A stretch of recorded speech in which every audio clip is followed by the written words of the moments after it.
Hello, today you're going to read a text called How Zebras Got Their Stripes. When you're reading this today, you're going to be thinking about problem and solution. Problem is normally found at the beginning of the story. It's what you think is wrong. What is the big conflict or the big thing that is wrong in the story? As you read today, think what is wrong in this story.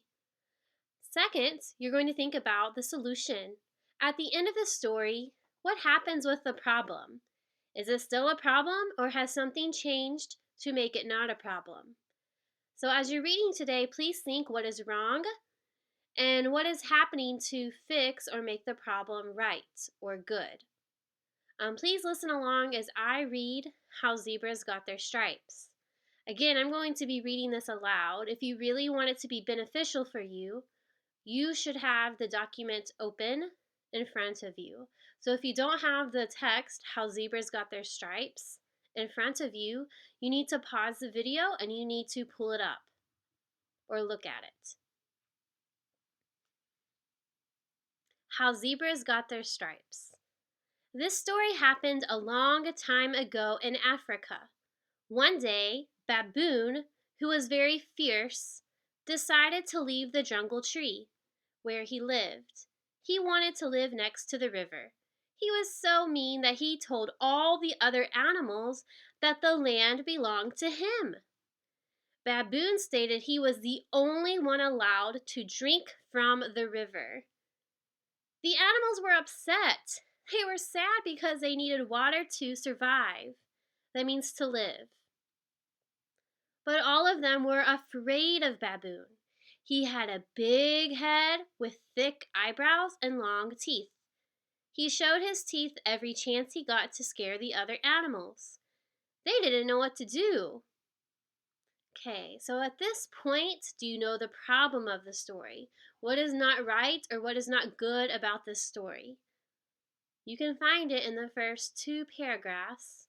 This will be the first question that you have to answer about this passage. Okay, so there's one, two, three, four paragraphs on this page. I'm going to continue reading on the third paragraph, which is line 114. Zebra was young and brave. He was fearless and handsome in his pure white coat.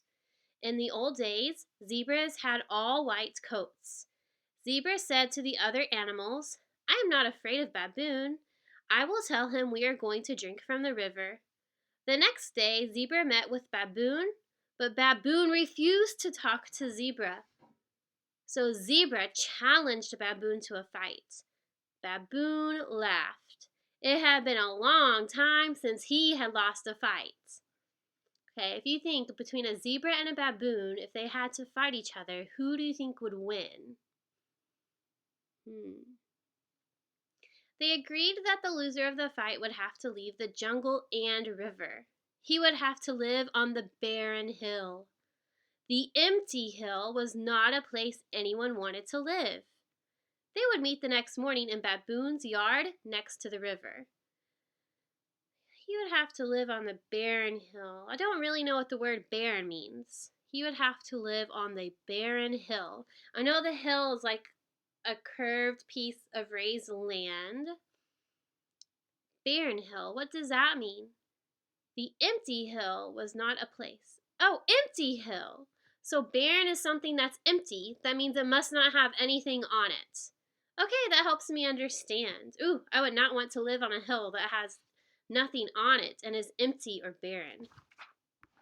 Page 104.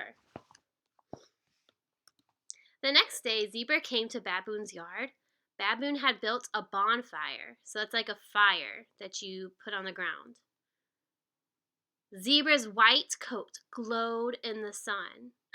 Okay, now this story is about how Zebra got his stripes. What do you think is going to happen? Right now, Zebra is all white. All white fur or coat. At this moment, can you make a prediction for how Zebra gets his stripes?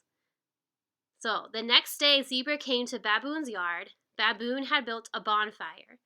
Zebra's white coat glowed in the sun. It looked like Zebra was lit from inside his body.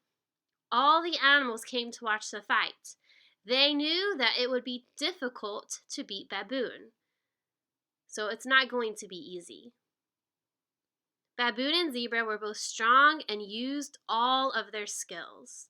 They knew what they were good at. Zebra used his powerful legs to run at Baboon, but Baboon was very swift. He used his quickness to jump out. Case, Baboon was very swift. I don't really know what that word means. But I could read other sentences to see if I can figure it out.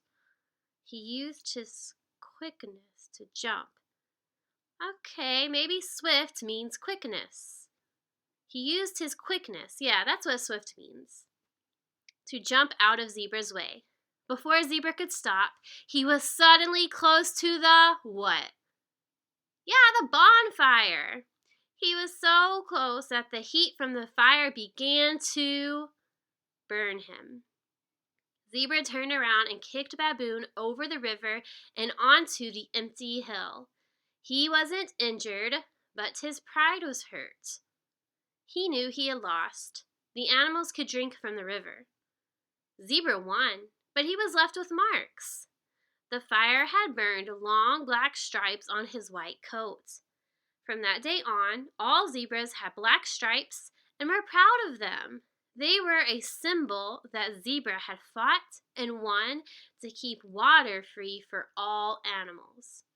So we read this folk tale and it helps us to understand, or it helps to explain why zebras have stripes. So do you think this is the real story of why zebras have stripes? Of course not.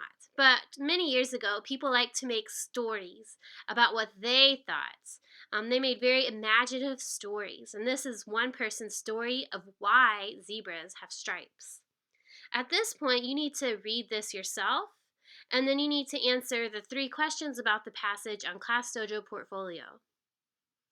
Goodbye!